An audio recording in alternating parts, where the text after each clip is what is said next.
Pernah nampak buah merah cantik ni? Hati-hati, jangan makan terus. Ini adalah mahkota dewa, mahkota raja atau mahkota ratu.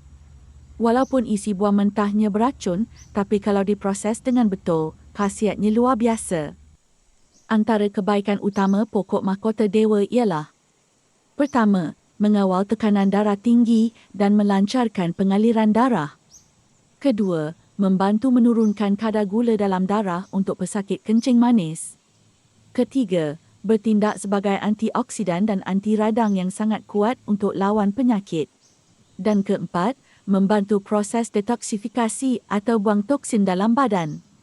Cara paling selamat, biasanya buah ni dihiris nipis, dikeringkan dan dijadikan teh. Ingat, bijinya beracun.